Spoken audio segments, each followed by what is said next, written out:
Hello प्यारे बच्चे, कैसे हैं आप लोग।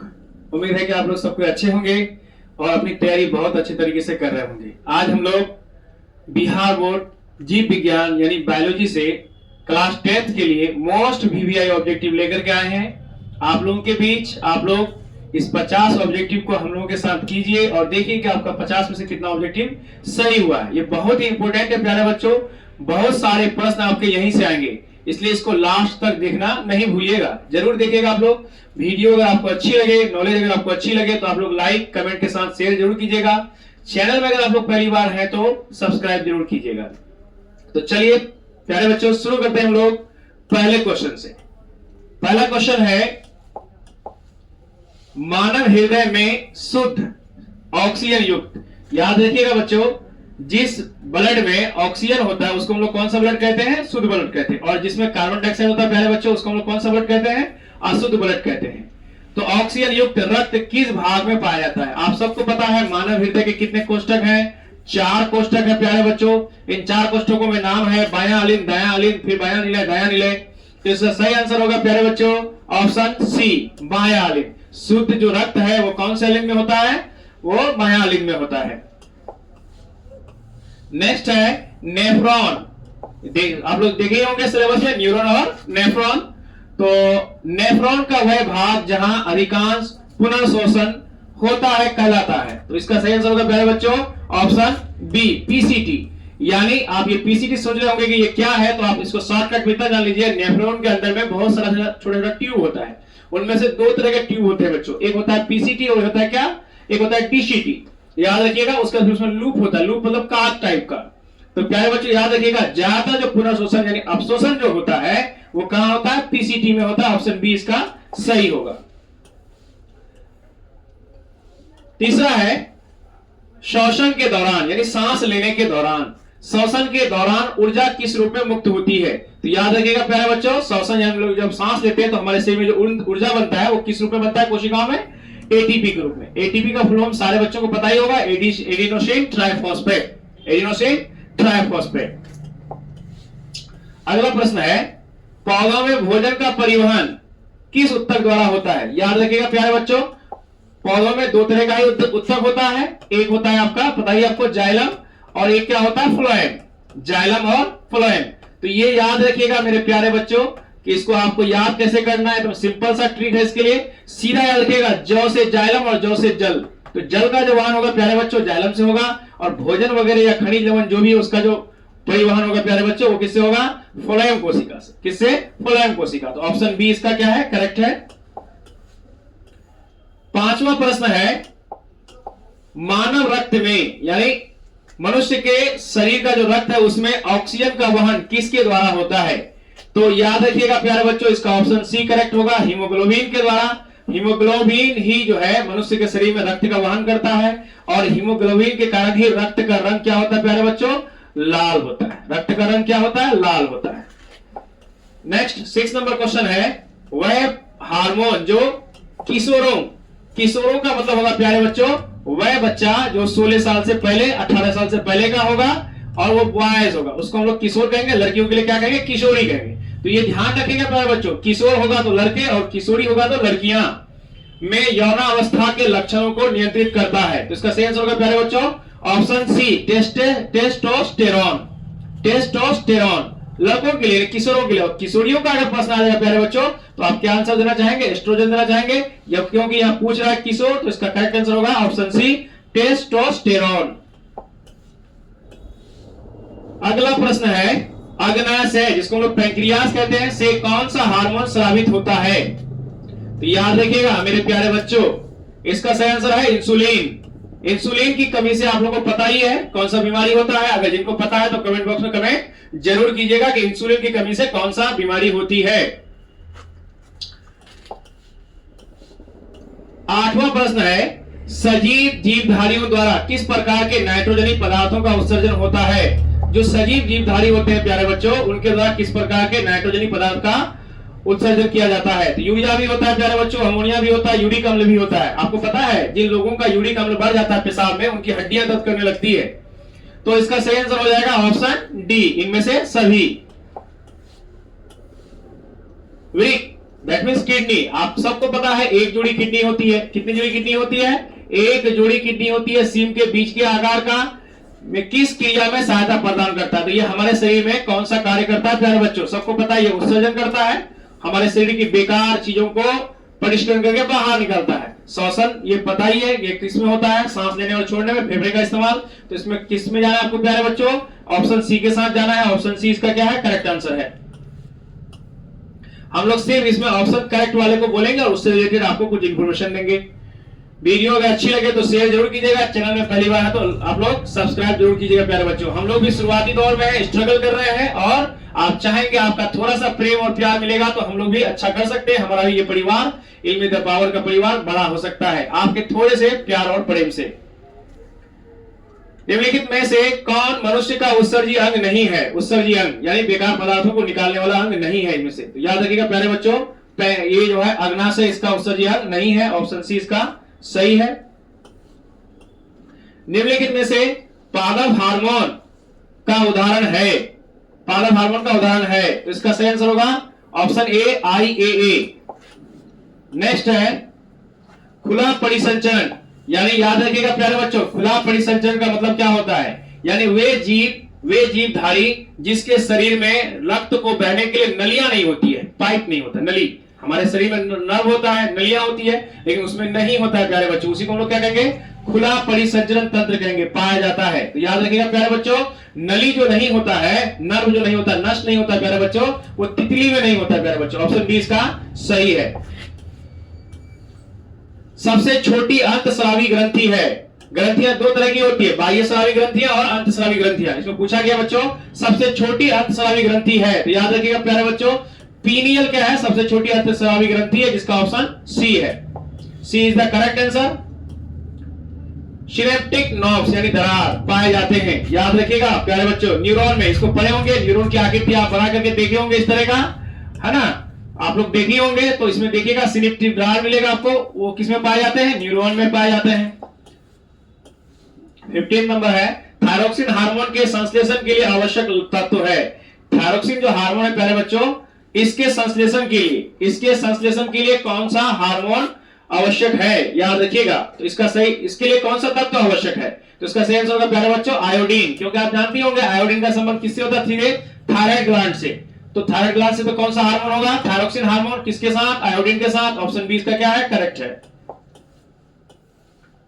फल पकाने वाला हार्मोन है, ऐसा कौन सा हार्मोन है जिससे फल को पकाया जाता है प्यारे बच्चों? याद रखिएगा इसको एकदम बिल्कुल करेक्ट और करेक्ट। एथिलीन हार्मोन से फल को पकाया जाता है। निम्न में से किस जीव में बहुविखंडन होता है? यहां पे आप लोग बच्चों कंफ्यूज कर जाएंगे, तो आपको कंफ्यूज नहीं होना है। आपको थोड़ा सा हम यहाँ पे डिटेल में समझा देते हैं प्यारे बच्चों। याद रखिएगा, इसमें जो बहुखंडन होता है मेरे प्यारे बच्चों, मलेरिया परजीवी में होता है। ऑप्शन सी इसका करेक्ट है। अमूमन जो ना प्यारे बच्चों अमीबा में द्विखंडन होता है। अमूमन यानी ज्यादातर क्या होता है? अमीबा में द्विखंडन होता है। हाइड्रा में भी मुकुलन होता है और ईस्ट में मुकुलन होता है। तो इसका सही आंसर होगा ऑप्शन सी। पर मलेरिया परजीवी का क्या होता है? बहुखंडन होता है, बहुत सारे टुकड़े होते हैं और वो एक नया जीव बनता है। नेक्स्ट है बायोफिल्म के किस भाग में कायिक प्रवर्धन होता है? तो इसका सही आंसर होगा ऑप्शन सी पत्ती। पत्ती में ही देखिएगा एक नया क्या निकलता है? पौधा निकलता है, नवोद्भिद अंकुर निकलता है। उसी को हम लोग क्या कहेंगे? नवोद्भिद अंकुर कहेंगे। वो पत्तियों में होता है, उसको फिर हम अलग जगह से लगा सकते हैं काट करके। मानव मादा में अंडाणु का निषेचन कहां होता है? मानव मादा में, मादा का मतलब समझ रहे हैं प्यारे बच्चों? Female female female. इसमें अंडाणु का निषेचन कहां होता है? तो याद रखिएगा प्यारे बच्चों फैलोपियन नलिका में। फैलोपियन नलिका में। अगर आप इसकी आकृति देखोगे क्लास 10th में तो आपको इस तरह का दिखा होगा एक ट्यूब। इस ट्यूब को हम लोग क्या कहते हैं? फैलोपियन ट्यूब कहते हैं प्यारे बच्चों। क्या कहते हैं? फैलोपियन ट्यूब कहते हैं। इसी ट्यूब में क्या होता है? उसमें अंडाणु और शुक्राणु का क्या होता है? निषेचन होता है। इसको हम लोग ऑप्शन डी में जाएंगे। तने द्वारा कायिक प्रवर्धन होता है। कायिक प्रवर्धन समझती है ना? काट के कुछ लगा देते हैं, जैसे गुलाब का पौधा हो गया, इस सबको हम लोग काट के लगा देते हैं। तो पुदीना में, आलू में, अदरक में, इनमें से सभी क्या है? कायिक प्रवर्धन द्वारा होता है। खंडन द्वारा जनन होता है। इसका सही आंसर होगा ऑप्शन बी सितारा मछली, जिसको हम लोग स्टार फिश कहते हैं बच्चों। स्टार फिश याद रखेंगे आप लोग, option B is the correct answer. कायिक प्रवर्धन संभव है, क्या कायिक प्रवर्धन इनमें से किसके द्वारा संभव है? जड़ द्वारा, तना द्वारा, पत्ती द्वारा, उपरोक्त सभी द्वारा। तो इसका सही आंसर होगा ऑप्शन डी, उपरोक्त सभी द्वारा कायिक प्रवर्धन के द्वारा नए पौधों को उगाया जा सकता है। तने पर अपस्थानिक कलियां पाई जाती है, इसका होगा पुदीना में, आलू में, बायोफिल्म में। तो इसका सही हो जाएगा ऑप्शन डी। उभयलिंगी जीव का उदाहरण है, उभयलिंगी समझते हैं ना, उभयलिंगी का उदाहरण है। इसमें से आप देख सकते हैं कौन सा होगा। बकरी तो एकलिंगी है प्यारे बच्चों, या तो नर है या मादा है। मछली एकलिंगी होता है, ये भी मनुष्य भी एकलिंगी होता है। तो इसका सही आंसर होगा क्या? Option A, hydra. पुष्पी पादपों में, पुष्पी पादप का मतलब हुआ वैसे पादप, वैसे पौधे जो फूल देता है, उसको हम लोग क्या कहते हैं? पुष्पी पादप। पुष्पी पादपों में लैंगिक जनन होता है। तो इसका सही आंसर होगा प्यारे बच्चों ऑप्शन बी, किसके द्वारा? फूलों के द्वारा। किसके द्वारा? फूलों के द्वारा। नेक्स्ट है मानव मादा के जनन तंत्र का भाग नहीं है, इसका सही आंसर होगा अग्नाशय। गर्भाशय ये भी है जनन का भाग, अंडाशय ये भी जनन का भाग है, डिंब वाहिनी ये भी जनन का भाग है। अग्नाशय क्या है? ये आपका जनन का भाग मादा का नहीं है। ऑप्शन सी इसका सही आंसर होगा। नर युग्मक एवं मादा युग्मक के संलयन को क्या कहते हैं? तो नर युग्मक और मादा युग्मक, नर युग्मक कौन हो गया आपका? शुक्राणु, और मादा युग्मक कौन हो गया? अंडाणु। इन दोनों के संलयन को हम लोग क्या कहते हैं? निषेचन कहते हैं। Option C is the correct answer. मनुष्य में कितने जोड़े गुणसूत्र पाए जाते हैं? मनुष्य में कितने जोड़े गुणसूत्र पाए जाते हैं? अगर क्वेश्चन चेंज करेगा प्यारे बच्चों तो ऐसा ही पूछा जा सकता है, मानव शरीर की किसी कोशिका में गुणसूत्रों के कितने युग्म होते हैं? ध्यान रखिएगा, युग्म पूछा गया है। अगर युग्म नहीं पूछा जाएगा, केवल गुणसूत्र पूछा जाएगा तो 46 देना है। युग्म पूछा जाएगा तो आप लोग सब कुछ समझते होंगे, इसका आंसर क्या हो जाएगा? सी हो जाएगा, 23 जोड़े, 23 युग्म। नेक्स्ट है कीटों के पंख और चमगादड़ के पंख किस प्रकार के अंग हैं? तो इसका सही आंसर होगा प्यारे बच्चों ऑप्शन सी, संवृत्ति अंग। संवृत्ति अंग उसको कहते हैं जिसकी उत्पत्ति जो है ना अलग अलग तरीके से होती है, बनावट उसकी अलग प्रकृति की होती है, लेकिन काम एक ही जैसा लिया जाता है। और दोनों का काम एक ही जैसा क्या है? कीटों का पंख और चमगादड़ का पंख, दोनों का काम क्या है? उड़ने का। लेकिन दोनों के बनावट में क्या प्यारे बच्चों?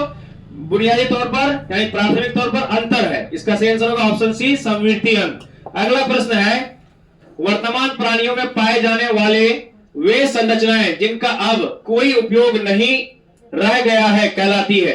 यानी हमारे शरीर में या और बहुत सारे जीव जंतु उसके शरीर में ऐसे अंग हो गए हैं जिसका अभी कोई उपयोग नहीं है। उन अंगों को अभी क्या कहा जाता है?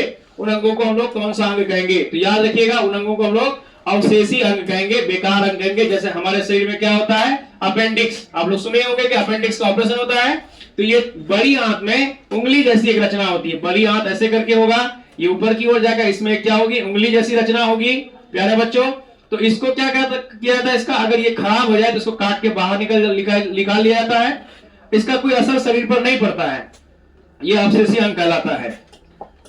अगला प्रश्न है जीन शब्द की प्रस्तावना किसने की थी? जीन शब्द का प्रतिपादन किसने किया था? इसका सही आंसर होगा इनमें से कोई नहीं, इनमें कोई वो नहीं थे जिन्होंने जीन शब्द का प्रतिपादन किया था। नेक्स्ट है मेंडल के नियमों की पुनः खोज से संबंधित वैज्ञानिक कौन थे? ऐसा कौन सा वैज्ञानिक थे जिन्होंने मेंडल के तर्क को फिर दोबारा खोजा? ऑप्शन ए सही होगा इसका, शर्मन। नेक्स्ट है क्वेश्चन नंबर 33, गुणसूत्र बने होते हैं, किसके बने होते हैं? याद रखिएगा इसको, ऑप्शन सी करेक्ट है, डीएनए, प्रोटीन और आरएनए के बने होते हैं। नेक्स्ट है कोशिका में अनुवांशिक पदार्थ होता है, कोशिका में अनुवांशिक पदार्थ होता है, ऑप्शन ए डीएनए। डीएनए क्या होता है? अनुवांशिक पदार्थ होता है, इसमें एक पीढ़ी से दूसरे पीढ़ी में क्या होता है? गुणों को ढोया जाता है। नेक्स्ट है 35, लैंगिक जनन से उत्पन्न संतानों में विविधताएं होती है, यानी जो लैंगिक जनन से यानी एक नर होगा एक मादा होगा, उससे जो नया बच्चा पैदा होगा उसमें विभिन्नताएं ज्यादा होगा, यानी अंतर ज्यादा होगा या कम होगा? तो प्यारे बच्चों याद रखिएगा लैंगिक जनन में ना विभिन्नताएं ज्यादा होता है। ऑप्शन बी क्या होगा? सही आंसर होगा बी यानी अधिक। नेक्स्ट है मेंडल ने अपने प्रयोग किस पौधे पर किए? तो सबको पता ही होगा, ऑप्शन इसका करेक्ट है, मटर पर। फ्रेडरिक मिसर ने किस पदार्थ की खोज की? तो इसका आंसर होगा ऑप्शन ए नाभिकीय अम्ल। नाभिकीय अम्ल की खोज किसने की? फ्रेडरिक मिसर ने की। ऑप्शन ए इसका सही उत्तर है। 38, ये प्रमाण किसने दिया कि डीएनए अनुवांशिक पदार्थ है? ये किसने कहा कि डीएनए क्या है? एक अनुवांशिक पदार्थ है। तो इसका हो जाएगा ऑप्शन डी सही आंसर हो जाएगा। 1944 में मैकलियोड एवं उनके सहयोगियों ने यह कहा कि डीएनए क्या है? एक अनुवांशिक पदार्थ है। 39 देखिए आप लोग, निम्न में कृत्रिम, कृत्रिम का मतलब होता है आर्टिफिशियल, जिसको इंसानों ने बनाया, मनुष्य ने बनाया। पारिस्थितिक तंत्र कौन है? तो याद रखिए इनमें से कौन पारिस्थितिक तंत्र है जो मनुष्यों ने खड़ा किया है? पार्क भी मनुष्यों का द्वारा है, जल जीवशाला ये भी मनुष्यों द्वारा है, फुलवारी ये भी मनुष्यों द्वारा है। इस आंसर इसका क्या हो जाएगा? डी हो जाएगा इनमें से सभी। 40 है, कौन सा पदार्थ पर्यावरण में अपघटित नहीं होता है? तो ऐसा कौन सा पदार्थ है जो पर्यावरण में अपघटित नहीं होता है, यानी वो सड़ता गलता नहीं है पर्यावरण में? तो आप समझते होंगे कि कौन ऐसा पदार्थ है जो पर्यावरण में सड़ता गलता नहीं है। ऑप्शन डी प्लास्टिक हो जाएगा। 41, निम्नलिखित में से कौन अजैव घटक है? निम्नलिखित में से कौन अजैव घटक है? अजैव घटक समझते हैं, जो जानदार चीजों से नहीं है, जिसमें जान नहीं है। जान, तो अब देख लीजिए पौधे, इसमें तो जान है, वायु में है क्या? नहीं है। तो ऑप्शन बी क्या हो जाएगा? सही हो जाएगा। नेक्स्ट, निम्न में से कौन सा जैव घटक है? जैव जिसमें जान है, जिसमें आत्मा है या रूह है? तो इसका क्या हो जाएगा? देखिए आप यहां डी, डी जीवाणु। 43, सही आहार श्रृंखला कौन सी है? सही आहार श्रृंखला कौन सी है? तो इसमें सही आंसर होगा प्यारे बच्चों ऑप्शन बी, घास। घास को कौन उपभोग करता है? हिरण। हिरण का उपभोग कौन करता है? शेर। तो इसका ऑप्शन बी क्या है? सही है। नेक्स्ट है, तालाब किस प्रकार का पारिस्थितिक तंत्र है? तालाब किस प्रकार का पारिस्थितिक तंत्र है? तो ये प्राकृतिक पारिस्थितिक तंत्र है। नेक्स्ट है 45, जो पदार्थ जैविक प्रक्रम द्वारा अपघटित हो जाते हैं, जैविक प्रक्रम द्वारा अपघटित यानी सड़ जाता है, उसे हम लोग क्या कहते हैं? उसे हम लोग जैव निम्नीकरणीय पदार्थ कहते हैं। ऑप्शन बी इसका सही आंसर होगा। नेक्स्ट है, प्राथमिक उपभोक्ता कहलाते हैं, प्राथमिक उपभोक्ता कहलाते हैं। तो प्राथमिक उपभोक्ता कौन कहलाता है? देखिए याद रखिएगा, शाकाहारी। प्राथमिक उपभोक्ता कैसे होगा यह जान जाइए आप लोग। आप कहीं घास के मैदान में, कहीं जंगल वगैरह में जाइएगा तो सबसे पहले क्या होगा? घास। घास, घास को कौन खाएगा प्यारे बच्चों? तो वे सब जानवर खाएंगे जो घास का उपयोग करते हैं, जिसमें से जैसे हिरण हो गया, हिरण ये कोई मीट मछली हो गया तो खाता नहीं है, ये केवल घास का उपयोग करेगा। ये क्या है? ये है उत्पादक। ये क्या है? उत्पादक, उत्पादक। और ये क्या है? उपभोक्ता, उपभोक्ता। ये कैसा उपभोक्ता है? तो ये प्राथमिक यानी पहला उपभोक्ता है। ये कौन है? उत्पादक है। तो शाकाहारी हो जाएगा इसका सही आंसर ऑप्शन ए। नेक्स्ट है 47, ओजोन का आणविक सूत्र क्या होता है? ऑक्सीजन का जो होता है वो O2 होता है, ओजोन का क्या होता है? O3 होता है। आप में से किसी को पता है तो कमेंट कर सकते हैं ओजोन हमारे लिए क्यों आवश्यक है, और ये कौन से गैस का अवशोषण करता है जो हम लोग मनुष्यों के क्रियाकलापों के कारण निकलता है, ऊपर जाता है। नेक्स्ट है 48, बाघ किस पोषीय स्तर का उपभोक्ता है? बाघ किस पोषीय स्तर का उपभोक्ता है? आप यहां देखिए, मैं एक आहार श्रृंखला बना देता हूं आपको, इससे आप समझ जाएंगे। घास, घास का कौन होगा? हिरण। हिरण के बाद कौन होगा? सीधे बाघ लिखते हैं हम लोग, बाघ। तो पता प्यारे बच्चों, यह 3 पोषीय स्तर है। पहला कौन है? घास। दूसरा पोषीय स्तर कौन है? हिरण। और तीसरा पोषीय स्तर कौन है? बाघ है। इसका करेक्ट आंसर क्या हो जाएगा? ऑप्शन सी, तृतीय पोषीय स्तर। नेक्स्ट है 49, निम्न में से कौन जैव अनिम्नीकरणीय पदार्थ है? जैव अनिम्नीकरणीय पदार्थ है। तो इसमें देखिए आप, ये सब के सब जैव है। ऑप्शन ए इसका करेक्ट होगा, डी। नेक्स्ट है 50, निम्नलिखित में कौन पादप हार्मोन नहीं है? पादप हार्मोन, इनमें से कौन ऐसा है जो पादप हार्मोन नहीं है? तो याद रखिएगा, एथिलीन पादप हार्मोन है, साइटोकाइनिन भी पादप हार्मोन है, ऑक्सिन भी पादप हार्मोन है। पादप हार्मोन नहीं है तो वो कौन है? ऑप्शन डी, ऑक्सीटोसिन, ये पादप हार्मोन नहीं है। आज का वीडियो आपको कैसा लगा? अगर वीडियो अच्छा लगा तो लाइक शेयर के साथ कमेंट जरूर कीजिएगा और चैनल को सब्सक्राइब जरूर कीजिएगा। Thank you so much for watching us.